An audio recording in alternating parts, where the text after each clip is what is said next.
हो, कैसे आप? आशा है कि आप सब अच्छे होंगे। आज हम पढ़ने जा रहे हैं कवि कबीर जी की साखियाँ। कबीर जी का जीवन परिचय। कबीरदास का जन्म सन 1398 में काशी में हुआ। ऐसी मान्यता है कि उन्हें एक विधवा ब्राह्मणी ने जन्म दिया था। लोक लाज से बचने के लिए लहरतारा नामक तालाब के किनारे उन्हें रख दिया। नीरो और नीमा नाम के जो मुस्लिम दाम्पत्य थे, उन्होंने उनका पालन पोषण किया। वे अनपढ़ थे। रामानंद नाम के गुरु से उन्होंने निर्गुण दीक्षा प्राप्त की थी। रामानंद नाम के जो गुरु थे, उनसे उन्होंने भक्ति की दीक्षा ली थी। साधु संगति और स्वानुभाव से उन्होंने ज्ञान प्राप्त किया था। कमाल और कमाली नाम के उन्हें दो संतानें थी। वे सन 1518 के आसपास कम से कम 120 वर्ष की आयु में उनका देहांत हुआ था, उनकी मृत्यु हुई थी। उनकी जो रचनाएं हैं, कबीर जी की जो रचनाएं हैं, उनमें कबीर ग्रंथावली संकलित है। बीजा, रमैनी, सबद नाम के उनके 3 काव्य संग्रह है।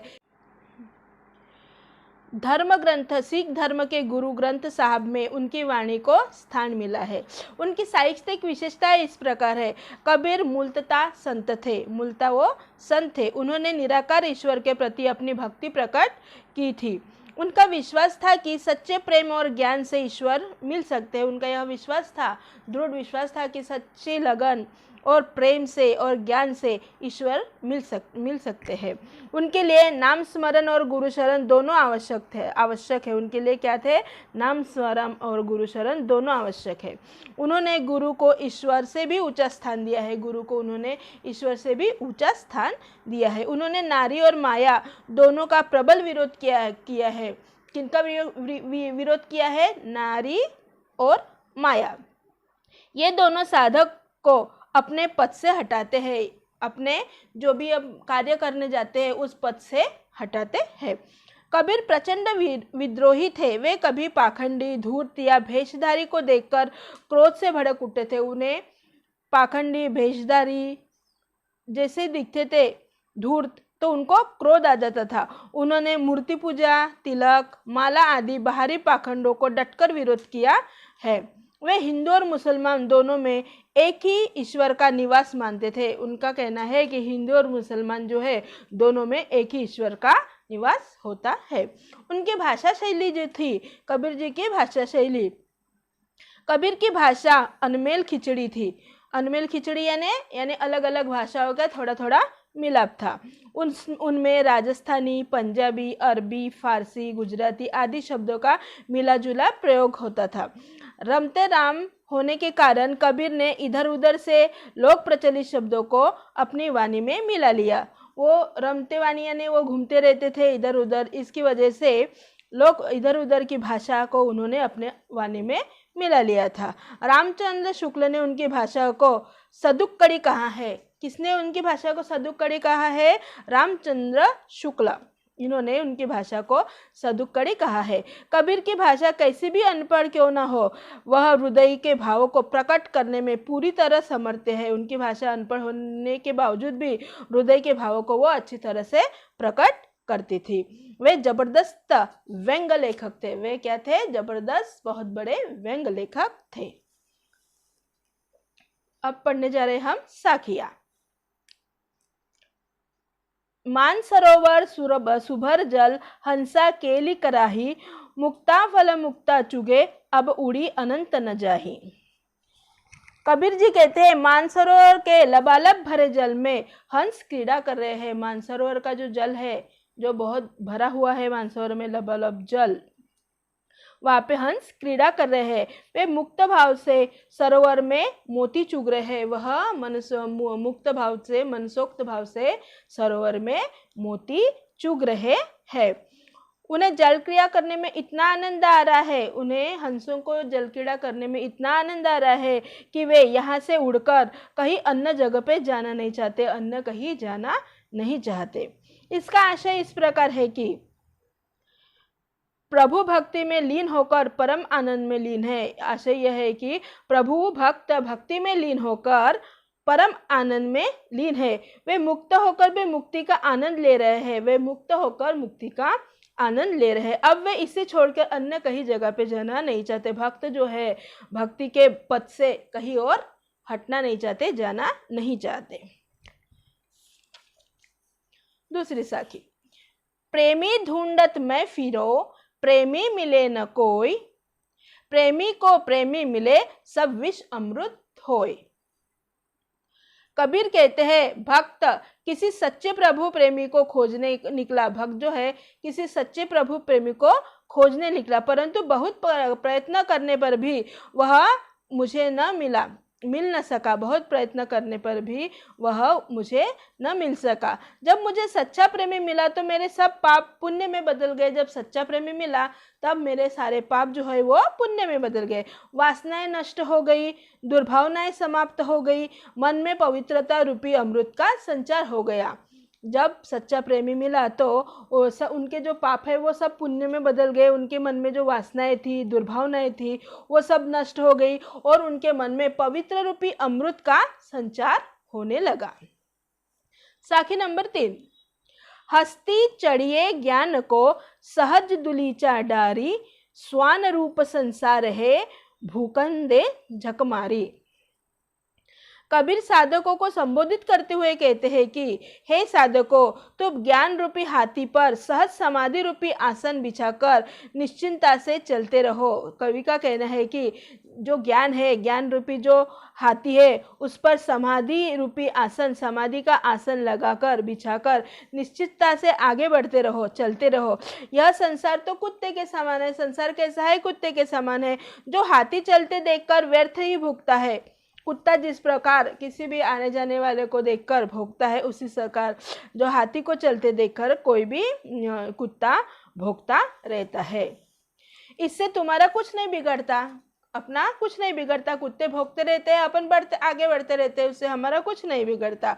आशय यह है कि प्रभु साधक को दुनिया की निंदा की परवाह किए बिना साधना के पथ पर बढ़ते रहना चाहिए। जो भक्त है उसे प्रभु साधक है, जो भक्त है वह उसको दुनिया की निंदा की परवाह नहीं करना चाहिए। दुनिया की निंदा की परवाह किए बिना ही वह अपने साधना पथ पर बढ़ते जाना चाहिए, उसे अपने साधना पथ पर चलते रहना चाहिए। साखी नंबर 4, पखा पखी के कारणे सब जग रहा भुलान, निरपक होई के हरि भजे सोई संत सुजान। कबीर कहते हैं कि आज सारा संसार पक्ष और विपक्ष में पड़ा है। क्या है? आज सारा संसार पक्ष और विपक्ष में पड़ा है। लोग तर्क वितर्क के चक्कर में ईश्वर को भूल गए हैं। लोग तर्क वितर्क के चक्कर में ईश्वर को भूल गए हैं। सच्चा संत वही है जो निष्पक्ष होकर ईश्वर का भजन करता है। सच्चा संत कौन है? जो निष्पक्ष होकर, वो जो तर्क वितर्क पक्ष विश्वास के चक्कर में न पड़ते हुए निष्पक्ष होकर ईश्वर का भजन करता रहता है।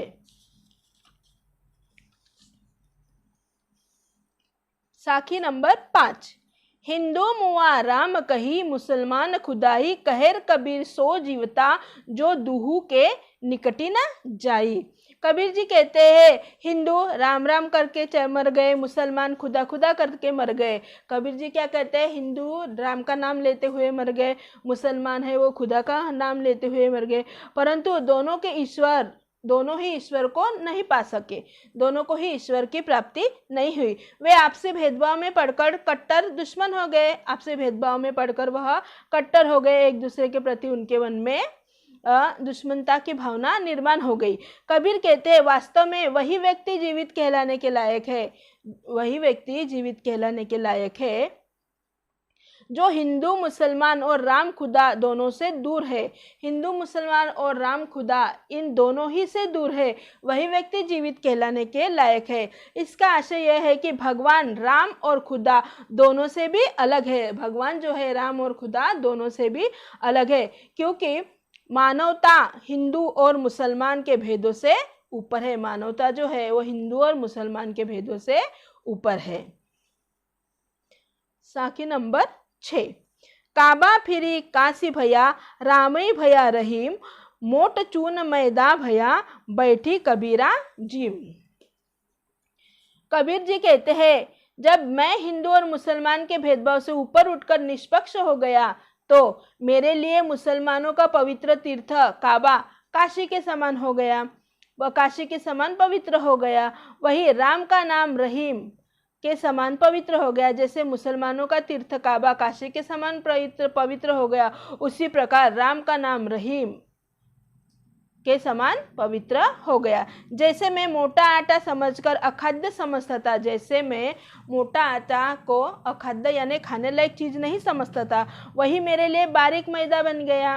वही क्या बन गया? बारीक मैदा बन गया, और मैं उसे बैठकर आराम से खा रहा हूँ। इसका आशय यह है कि धार्मिक भेदभाव को नष्ट होने पर मेरे मन में हिंदू मुसलमान राम रहीम के नाम कर बसी जो दुर्भावनाएं थी वो दूर हो गई।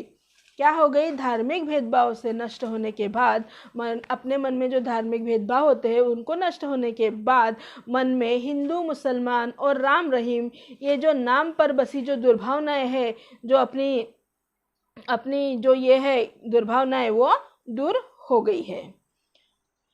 साखी नंबर 7। ऊंचे कुल का जमनिया जे करने ऊंच न होई, सुब्रन कलश सुराभरा साधु निंदा सोई। कबीर कहते यदि कोई मनुष्य ऊंचे कुल में जन्मा है परंतु उसके कर्म ऊंचे नहीं है तो क्या लाभ है? कोई मनुष्य अगर बड़े कुल में जन्मा है लेकिन उसके कर्म अच्छे नहीं है, उसकी जो आदतें है वो अच्छी नहीं है, तो क्या काम का? कोई लाभ नहीं है उससे। सोने का घड़ा अगर शराब से भरो तो साधु उसे छूते नहीं, उसे निंदा का पात्र समझते हैं। सोने का जो घड़ा है अगर उसमें हमने शराब भर दी तो वह घड़ा, साधु लोग ऐसे घड़े को अपवित्र मानते हैं, उसे छूते नहीं, उसकी निंदा करते हैं। इसका आशय ऐसा है कि मनुष्य कर्म से महान होता है, जन्म से नहीं। मनुष्य का जन्म चाहे ऊंचे कुल में हो या नीचे कुल में हो, इससे कोई फर्क नहीं पड़ता। जो कर्म करता है उससे फर्क पड़ता है। तो मनुष्य कर्म से महान बनता है, वह अपने कर्मों से महान बनता है, अपने जन्म से नहीं। यहाँ पे हमारी कबीर जी की जो साखियाँ है वो समाप्त हो चुकी है।